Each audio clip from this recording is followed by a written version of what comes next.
छत्तीसगढ़ के रायगढ़ में इन दिनों राज्य के महासमुंद जिले में घटी शर्मनाक घटना को लेकर शहर के विभिन्न संगठनों से जुड़े सामाजिक कार्यकर्ताओं और प्रबुद्ध नागरिकों ने जमकर विरोध किया। यही नहीं, इन सभी के द्वारा घटना को लेकर दोषियों के विरुद्ध कड़ी कार्यवाही की मांग को लेकर राज्यपाल के नाम लिखित ज्ञापन भी सौंपा। दरअसल महासमुंद जिले के बसना थाना क्षेत्र के ग्राम छुईपाली में कुछ स्थानीय सामाजिक तत्वों को अनुसूचित वर्ग में शामिल 2 जाति के लोगों को गाँव के तालाब से दूर रहने की बात गांव के तालाब के घाट पर लिख दी गई। उनके द्वारा तालाब घाट की दीवार पर धमकी भी लिखी गई कि दोनों जाति के लोग हद में रहे। इस घटना के बाद से छत्तीसगढ़ में निवासरत जातियों के लोगों के साथ क्षेत्रीय उच्च जाति के लोगों के द्वारा दोयम दर्जे का व्यवहार की बात कहते हुए पूरे प्रदेश में विरोध की लहर तेज हो गई। विरोधियों की माने तो छुईपाली की घटना एक नमूना मात्र है, जिससे जबकि यहाँ प्रदेश के कई ग्रामीण इलाकों में जातिवाद का बोलबाला है। जी, मेरा नाम दीप मालिका भारती है और मैं सोशल एक्टिविस्ट हूँ, रायगढ़ से ही हूँ। किस मामले को लेकर आप आई हैं? देखिए, जैसा कि हमारे सर ने बताया और पूरा छत्तीसगढ़ ये जानता है कि बसना जो अपना ब्लॉक है, वहाँ पर एक ग्राम छुईपाली है और जो है वहाँ पर एक गांव है जहाँ पर एक सार्वजनिक तालाब है ना। हमारा संविधान आर्टिकल 15 के तहत कहता है कि हमको जाति, धर्म, लिंग भेद के आधार पर हमको जो है किसी भी तरह का जो है इस टाइप का मतलब कि असंवैधानिक कृत्य नहीं करना है। लेकिन चूंकि ये मामला भी संज्ञान में लिया गया है, हम सब ने सोशल मीडिया से भी ये देखा है, जाना कि वहाँ पे हमारे जो समाज के लोग हैं, जो अनुसूचित जाति के खास तबके के जो लोग आते हैं, जिसको हम गाड़ा बोलते हैं, जिन्होंने उसने गाड़ा और घसिया बोल करके जो रखा है और उन्होंने बोला है कि गाड़ा और घसिया जो है इस तालाब का जो है वो उपयोग ना करें, साइड में नहाएं और अपनी औकात में रहे। तो इस वजह से मतलब ये आक्रोशित करने वाली बात है और असामाजिक तत्वों के द्वारा ये लिखा गया है, जो कि बेहद निंदनीय है। आप हमको बताइए कि एक समाज में हम रह रहे हैं, भारत हमारा हम सब का है, दलितों का है, जितना हिंदू का है, मुस्लिम का है, ईसाई का है, उतना सबका है। इस तरीके से एक जातिगत भेदभाव करके, एक मतलब तबके को अलग करके और उसको जो है जातिगत भेदभाव करके एक नीचता के मानसिक दृष्टिकोण से देखा जा रहा है, तो हमारे लिए बेहद निंदनीय है। ये हमारे लिए क्या, ये तो सभी धर्मों के लिए निंदनीय बात है। जहां हम समाज में रह रहे हैं, भारत हमको एक धर्मनिरपेक्षता का सिद्धांत देता है। भारतीय संविधान कहता है कि हम धर्मनिरपेक्षता वाले कंट्री में रहते हैं, जहां पे हम सभी आपस में जो है वो एकता बना करके रखते हैं। तो हमारी एकता तो यहीं पर खंडित होती है ना। हम देख रहे हैं कि एक जाति जो है, जाति विशेष अपने आप को उच्च मानता है और एक जो है निम्न मानता है। तो हम तो जाति के खिलाफ हैं। बिल्कुल। नाम बताएंगे? MD वर्मन। किस विषय में है सर? यहाँ देखिए, छत्तीसगढ़ में जो दलित उत्पीड़न लगातार हो रही है, उसी क्रम में आप ऐसे देख सकते हैं कि बसना में छुईपाली ग्राम में बड़ी बड़ी अक्षरों में पचड़ी में लिखा गया है कि गाड़ा घसिया साइड में नहाएं और अपनी औकात में रहें। और इस तरह से उस गांव में दलित समुदाय के लोगों के ऊपर एक दहशत ऐसा भी है। हम तो मौका में गए थे, गाँव वालों से भी मिले हैं। वहाँ ये भी स्थिति है कि वहाँ जो धार्मिक कार्यक्रम होता है तो दलितों को उसमें शरीक नहीं होने दिया जाता है। बहुत ही घिनौनी है ये चीज़। और हैंडपम्प से पानी निकालते हैं दलित लोग, तो जब अन्य जाति के लोग उसमें पानी लेते हैं तो उस हैंडपम्प को धोते हैं। ये अमानवीय है और ऐसी घटनाएं प्रदेश के अंदर में बहुत सारे हो रहे हैं। तो वहाँ तो कार्रवाई चली रही है, पुलिस आश्वासन दे रही, प्रशासन के लोग आश्वासन दे रहे हैं कि 2-3 दिन के अंदर हम दोषियों को गिरफ्तार कर लेंगे। लेकिन ये छत्तीसगढ़ भर में ऐसा उत्पीड़न चल रहा है, तमाम तालाबों में ऐसा स्थिति है। लीक जरूर नहीं रहे हैं लेकिन नहाने नहीं देते, ऐसा है। तो हम राज्यपाल के माध्यम से ऐसा चाह रहे हैं कि प्रदेश में ऐसी व्यवस्था हो। और पूर्व में भी ऐसी घटनाएं जो हुई होंगी, उनकी भी शिकायत की गई थी। हाँ, तो उनमें कुछ कार्रवाई वगैरह हुई है? देखिए, चूँकि लिखित में अभी तक कोई ऐसा नहीं आया था कि कोई वहाँ पर ये फलना जाति के लोग यहाँ ना नहाए, ऐसे लिखित में नहीं आया था। लेकिन ऐसे बिना लिखित या अंडरस्टूड का है वो है, गांव में ये तो चलन में है। और हम चाहते हैं कि पूरे छत्तीसगढ़ में, पूरे देश में ऐसा हो कि भारतीय संविधान में समानता का अधिकार है।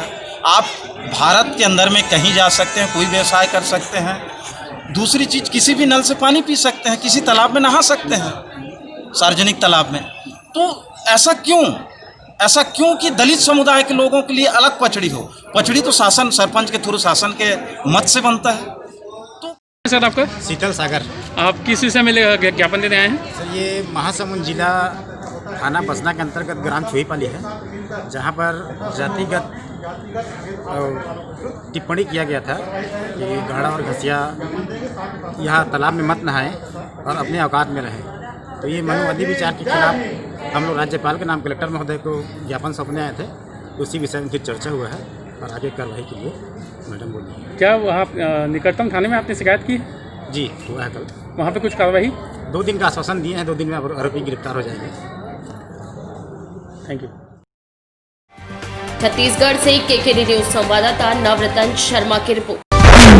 बीते दशक में देश प्रदेश की राजनीति से संवेदना, मर्यादा और परस्पर सम्मान जैसे आदर्शों ने शायद अपना स्थान छोड़ दिया है। उसकी जगह जबरदस्त मौका परस्ती, संवेदनशीलता और गुटबाजी ने जगह बना ली। बात का सबूत शहर की एक घटना दे रही। हालांकि आमतौर पर अपनी दिनचर्या में उलझे शहर के आम नागरिक के लिए यह एक सामान्य घटना है, पर विपक्ष के लिए यह छोटी सी ध्यान आकर्षित करने वाली सामान्य घटना बहुत मायने रखती है। इस विषय में भाजपा नेताओं के दिए गए बयान ने शहर के राजनीतिक गलियारों में बड़ा भूचाल ला दिया। शहर में शहीद चौक और कलेक्ट्रेट मार्ग पर लगाए गए 2 बड़े पोस्टरों से कैबिनेट मंत्री उमेश पटेल की छवि को ही धूमिल कर दिया। मिली जानकारी के अनुसार शहर में हाल ही के दिनों में नवरात्रि पूजा के उपलक्ष्य में कथित तौर पर सरकारी खर्चों से भीड़भाड़ वाले इलाकों में 2 बड़े पोस्टर व बैनर लगवाए गए। यहाँ ध्यान देने वाली बात यह है कि शहर में लगे इन 2 बड़े पोस्टरों में जहाँ रायगढ़ विधायक प्रकाश नायक, जिला कांग्रेस अध्यक्ष अनिल शुक्ला,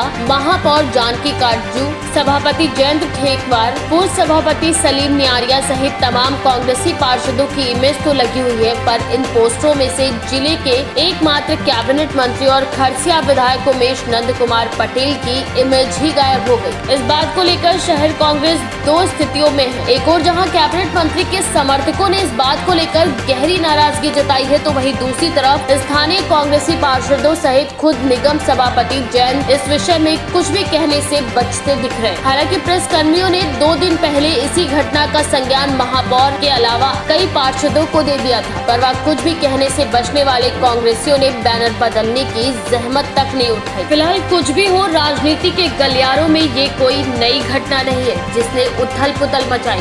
ऐसी और भी कई अनगिनत किस्से हैं। नगर निगम के पास कांग्रेसी पार्षदों द्वारा जो शहर में बैनर और फ्लैक्स लगाए गए हैं, उनमें से मंत्री जी की, उमेश पटेल जी की फ़ोटो नजर आ रहा था। इसमें आपका क्या कहना है? जी हाँ, ये तो वाकई निंदनीय है कि ज़िले के एकमात्र मंत्री उमेश पटेल जी, उनकी तस्वीर को ना लगाना स्पष्ट रूप से दिखाता है कि कांग्रेस में गुटबाजी चरम सीमा पे है। उनकी अनदेखी करना निराशाजनक है और इस प्रकार का कार्य होना ही नहीं चाहिए था। उन्होंने इतनी चीज़ें की हैं। उनके पिताजी नंद कुमार जी की भी काफ़ी जनसेवा में रहा है और अच्छे मंत्री रहे हैं। आज उमेश पटेल जी भी वही कर्तव्य निभाते आ रहे हैं और उनकी अनदेखी करना साफ जाहिर करता है कि कांग्रेस पूरी तरह से गुटबाजी का शिकार है। क्या नाम है आपका? विपिन सवानी। क्या विषय है? विषय कुछ नहीं है, एक छोटी सी बात है। शहर में अभी दुर्गा पूजा, दशहरा और इसको लेकर जगह जगह होर्डिंग लग रही है और उस होर्डिंग में शहर सरकार के पार्षदों के साथ साथ महापौर, सभापति और विधायक की तस्वीरें उसमें दिख रही है, और जबकि ज़िले के एकमात्र उच्च शिक्षा मंत्री, कैबिनेट मंत्री की तस्वीर उसमें से गायब है। ये लगता है कि कहीं ना कहीं शहर सरकार की सोची समझी साजिश है और इस बात की जानकारी हम लोगों ने उच्च शिक्षा मंत्री उमेश पटेल जी को दे दी है। कांग्रेस पार्षदगण ने नगर निगम क्षेत्र में होर्डिंग लगाई हैं, जिसमें सिर्फ कांग्रेस पार्षदगण और विधायक महोदय की फ़ोटो हैं, और जिसमें से हमारे ज़िले के एकमात्र मंत्री उमेश पटेल जी की फ़ोटो नदारत है। इसमें आपका क्या कहना है? देखिए, रायगढ़ ज़िले में जो है उमेश पटेल जी एकमात्र मंत्री हैं। उनका अपना एक प्रोटोकॉल है, और ये जो होर्डिंग लगी है जिसमें नीचे लिखा हुआ समस्त पार्षदगण, यानी ये सरकारी होर्डिंग। सरकारी होर्डिंग से उमेश पटेल का फोटो गायब हो जाना अपने आप में विचित्र है, आश्चर्यजनक है। और रायगढ़ ज़िले में एकमात्र मंत्री की यदि फ़ोटो गायब हो जाती है तो कहीं ना कहीं ऐसा लगता है कि रायगढ़ ज़िले में कांग्रेस पूरी तरह से गुटबाजी का शिकार है। पार्षदों को उनकी कोई परवाह नहीं है। पार्षद जानबूझकर के उनका अपमान कर रहे हैं, कांग्रेस उनका अपमान कर रही है। ये स्थिति ठीक नहीं कही जा सकती किसी भी स्थिति में। ऐसी स्थिति में यह देखा जाना चाहिए कि यदि सरकारी खर्च पे ये होर्डिंग लगी है तो इसकी विधिवत जांच भी होनी चाहिए और जो भी दोषी हो उसके विरुद्ध में कार्रवाई भी होनी चाहिए। छत्तीसगढ़ से केकेडी न्यूज संवाददाता नवरतन शर्मा की रिपोर्ट।